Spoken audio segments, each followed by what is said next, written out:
ఆంధ్ర తెలంగాణలో తక్కువ ఫీజులతో high quality results ఇస్తున్న ఏకైక సంస్థ తిరుమల్ ఐఏఎస్ ఇన్స్టిట్యూట్. రెక్కల కష్టం చేసుకుని వ్యవసాయ పనులు చేసుకుంటుంది ఆ ఫ్యామిలీ. అదనపు ఆదాయం కోసం పాడి పశువులను పోషిస్తూ జీవనం సాగిస్తుంది. ఉన్న దాంట్లో ఎంతో సంతోషంగా ఉంటూ ముందుకు సాగుతున్నారు. కానీ ఇంతలోనే పిడుగు రూపంలో మృత్యువు దూసుకొచ్చింది. భార్యాభర్తలను ఒకేసారి తీసుకెళ్లిపోయింది. కుమారుడు సైతం గాయపడ్డాడు. ఈ తీవ్ర విషాద ఘటన శ్రీ సత్యసాయి జిల్లాలో చోటు చేసుకుంది.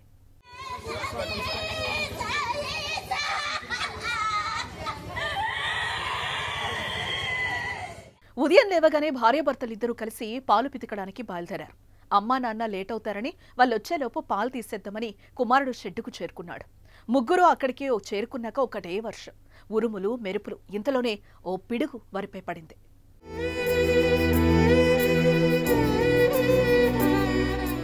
గోరింట్ల మండలంలోని దిగువ గంగపల్లికి చెందిన దశరథ నాయక్, దేవిబారు దంపతులకు ఓ కుమారుడు, కుమార్తెన్నారు. కుమార్తెను గ్రామంలోనే ఇచ్చి వివాహం జరిపించారు. కుమారుడికి కూడా పెళ్లి జరిగింది. కొడుకు, కోడలతో పాటు దశరథ నాయక్, దేవిబారులు వ్యవసాయం చేసుకుంటూ బతుకుతున్నారు.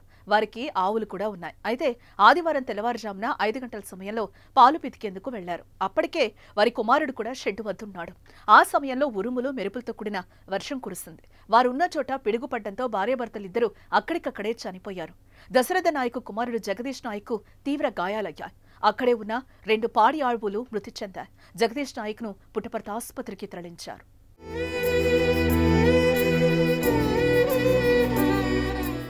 ఊహించని విధంగా భార్యాభర్తలు చనిపోవడంతో ఆ కుటుంబం తీవ్ర విషాదంలో కూరుకుపోయింది.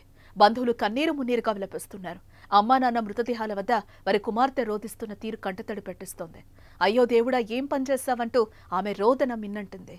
ఆయన వారు గగ్గోలు పెడుతున్నారు.